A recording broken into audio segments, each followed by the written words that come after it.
महाराज ए सोड़े कड़ाए जाने खिला होय एमा ए परमात्मा आज एम कही रहा था कि आ मूड़ी अने आ देवना जे दर्शन करशे वसंत पंचमी ना दिवसे आखी भारत भूमि एनी 10 वखत यात्रा करे अने जेटलू फळ मळशे एटलू आ देवना दर्शन वसंतना दिवसे करे एने बेने समान फळ आ भूमि आ महाराजे शांत महिमा आप्यो छे।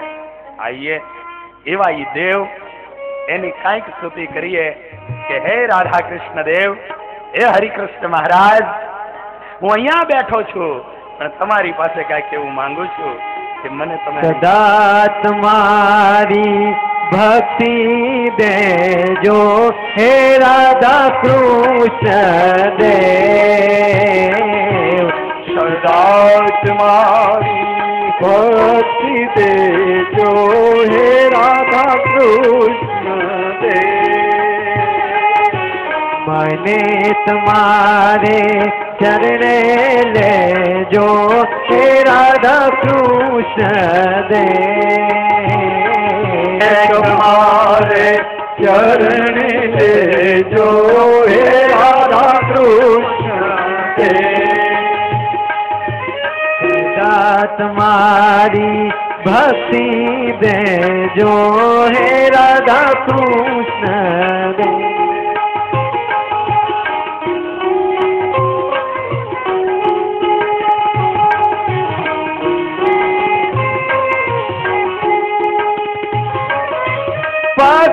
पगनियाती वाड़ी सुंदर मुरली लीधी मुरली लीधी पगनियाती वाड़ी सुंदर मुरली लीधी वाले मुरली लीधी माथे मुंड शोभे रूडो आकाश शोभे सदा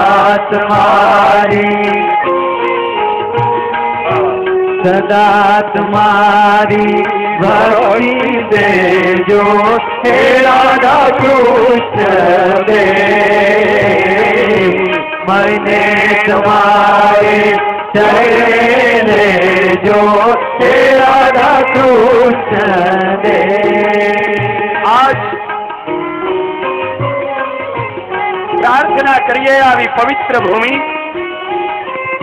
ज्यां त्रण प्रभुना अवतारो आव्या होय एवी ए भूमि एनी उपर विराजित थयेला परात्पर पुरुषोत्तम नारायण एने पधरावेला ए राधा कृष्ण देव हरिकृष्ण महाराज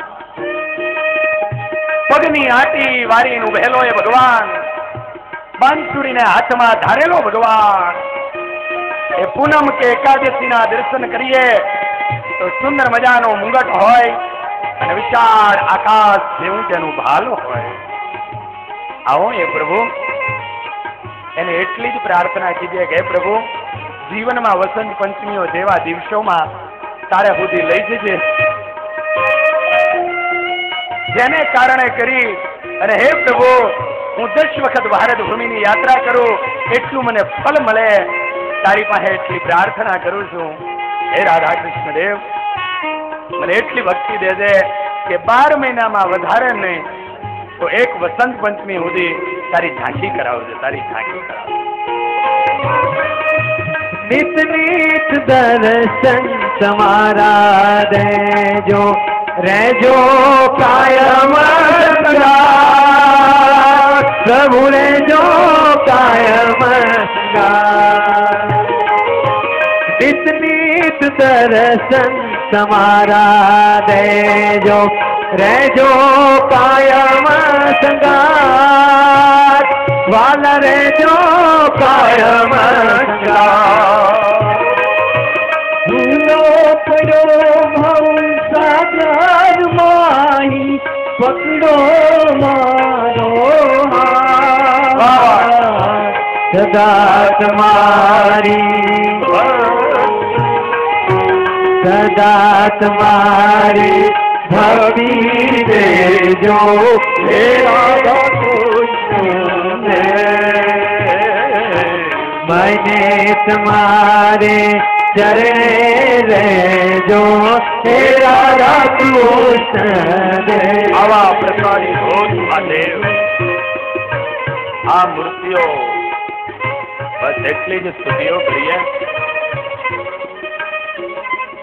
એનો મહિમા, એની ગરિમા એને આપણે સમજી શકીએ.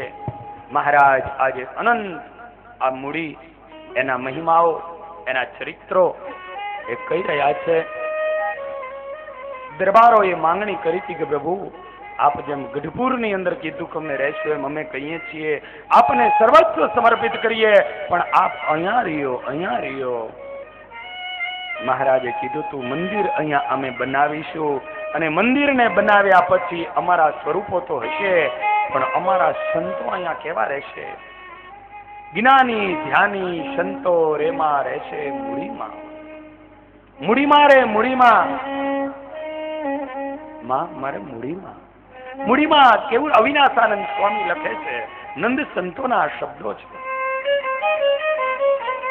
કે મહારાજે વચન આપ્યું હતું કે આ મૂડીની અંદર આવા દેવ હશે, આવા ભગવાન હશે, સાથે સાથે એવા સંતો હશે કે જ્ઞાની હશે, એ તપસ્વી હશે, એ ધ્યાની હશે. એ આ મૂડીમાં તમને મળશે. તમે એવા દર્શનો કર્યા છે, એવા જોયા છે. કેવા કેવા એ સંતો હોય. અરે એવા દાખલાઓ ને એવી ઘટનાઓ ત્યાં ઘટી છે કે ગંગા, યમુના અને સરસ્વતી ત્યાં ગાયોના રૂપ લઈ લઈ અને એ મૂડી મંદિરના ચોકની અંદર આરોટે આરોટે. એ સમર્થ ચાર સદગુરુઓ હરિનારાયણ દાસજી સ્વામી, અક્ષરજીવન દાસજી સ્વામી, રામકૃષ્ણ દાસજી સ્વામી, ધર્મજીવન દાસજી સ્વામી, અને એ સદગુરુઓને આ દર્શન થાય, એ જુએ અને આવીને પૂછે ને કે આપ કોણ છો? અને તે દિવસે એમ કે લોકો આવી અને અમારામાં પાપ નાખી જાય છે સ્નાન કરીને, પણ અમે આવી ભૂમિની રજને લઈએ તો અમારા પાપો ચાલ્યા જાય છે. એવી આ પાવનકારી આ મૂડીની ધરતી. એવા એવા આ સંતો આદિ બિરાજે. આ મૂડીનો મહિમા, મહાત્મ્ય મહારાજે ખૂબ કીધું છે. આ મૂડીની અંદર મહારાજે અનેક લીલાઓ કરી છે. અરે મહારાજ 6 મહિના સુધી આ મૂડીની અંદર એક વખત એ ભક્તોને રાજબા, જે ભાડેરના પ્રતાપસિંહ એના બેન હતા, અહીંના રાજબા, રાણીબા એ ભાડેરની દીકરી હતા, અને ઈ રાજબા અને બીજા ધમડકાના બાઈબા આ મૂડીમાં રહેતા. એ રાજબા ને એક વખત મહારાજ દર્શન દેવાના માટે આવ્યા હતા. વડતાલનું મંદિર થતું હતું. આ મૂડીમાં કેવી કેવી લીલા ને કેવા ભક્તો થયા છે. અને તેથી મહારાજે એવું કીધું હતું કે મૂડીની વડતાલનું મંદિર થાય છે અને અમને સમાચાર મળ્યા છે અને ત્યાં કણે રૂપિયાની જરૂર છે. એ જ જમાનાની અંદર રાજબાએ પોતાનો મજૂડો ખોલી અને મહારાજે તો ખાલી એમ કીધું હતું કે અમારે 200 રૂપિયા જોઈએ છીએ. રાજબાએ પોતાનો મજૂડો ખોલી અને આ દિલદાર, આ દાનેશ્વરી એને 200 રૂપિયા તો આપ્યા, પણ હારે હારે એની અંદર મહારાજને કિંમતી એવો ચંદન હાર આપ્યો. મહારાજ આ બે લઈ જાઓ. મહારાજ ત્યાંથી નીકળેલા. એ ચંદનહાર ભગાદોશીના ત્યાં ગીરવે મૂક્યો અને ચંદનહારના બદલામાં 500 રૂપિયા લીધા. એ હાર કેટલો કિંમતી હશે? તમે કોઈના ત્યાં ગીરે મૂકવા જાઓ તો એની પૂરી કિંમત નો આપે. 70% આપે. એવું હોય ને કેવું ક્યાં રસિકભાઈ કેટલું હાલો છે?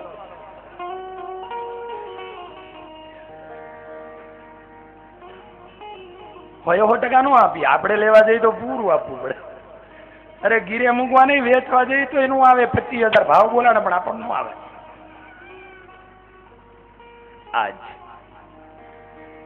એ ચંદનહાર એને ગીરે મૂક્યો અને એ ગીરે મૂકી અને 500 ને 200 રોકડા 700 રૂપિયા વડતાલનું મંદિર થતું હતું. ત્યાં મૂડીના રૂપિયા પહોંચ્યા હશે. મૂડી હોય બધે હોય. એ રૂપિયા ત્યાં કણે પહોંચ્યા અને એ લક્ષ્મીનારાયણ દેવ પધરાવ્યા, ત્યાં રૂપિયા આવ્યા અને એ રૂપિયા પછી જ્યારે પ્રતિષ્ઠા મહોત્સવ પૂરો થયો અને પ્રતિષ્ઠા મહોત્સવ પૂર્ણ થયા પછી એમાંથી 500 રૂપિયા વહીવટ કરીને પછી મહારાજે લીધા અને 500 રૂપિયા ત્યાં ભગા ડોશીને ત્યાં જમા કરાવ્યા. એના બદલાની અંદર હાર પાછો લીધો અને મહારાજ ફરી મૂડીમાં આવ્યા ત્યારે ઈ હાર મહારાજે રાજબાને પાછો આપ્યો. પ્રસાદીનો હાર. આ બેનો આ ધરતી ઉપર થઈ મહારાજ 200 માંગે અને એ 700 આપી દે. લઈ જાઓ મહારાજ, દર્શન દેવાને આવી આ ધરતીની ઉપર મહારાજ અનેક વખત પધાર્યા છે. મહારાજ અનેક લીલાઓ કરી છે. મહારાજ આ મૂડીની અંદર આ વખતે 1 મહિના સુધી રોકાઈ અને વસંતનો અદભુત ઉત્સવ કર્યો અને વસંતનો ઉત્સવ કરી અને રંગે રમ્યા છે. એટલા માટે મહારાજે ત્યાં વસંત પંચમીનો ઉત્સવ ત્યાં બાંધ્યો. એ વસંતના ઉત્સવને પૂર્ણ કરી અને મહારાજ ત્યાંથી હવે ઝાલાવાડના ગામડાઓમાં નીકળ્યા છે.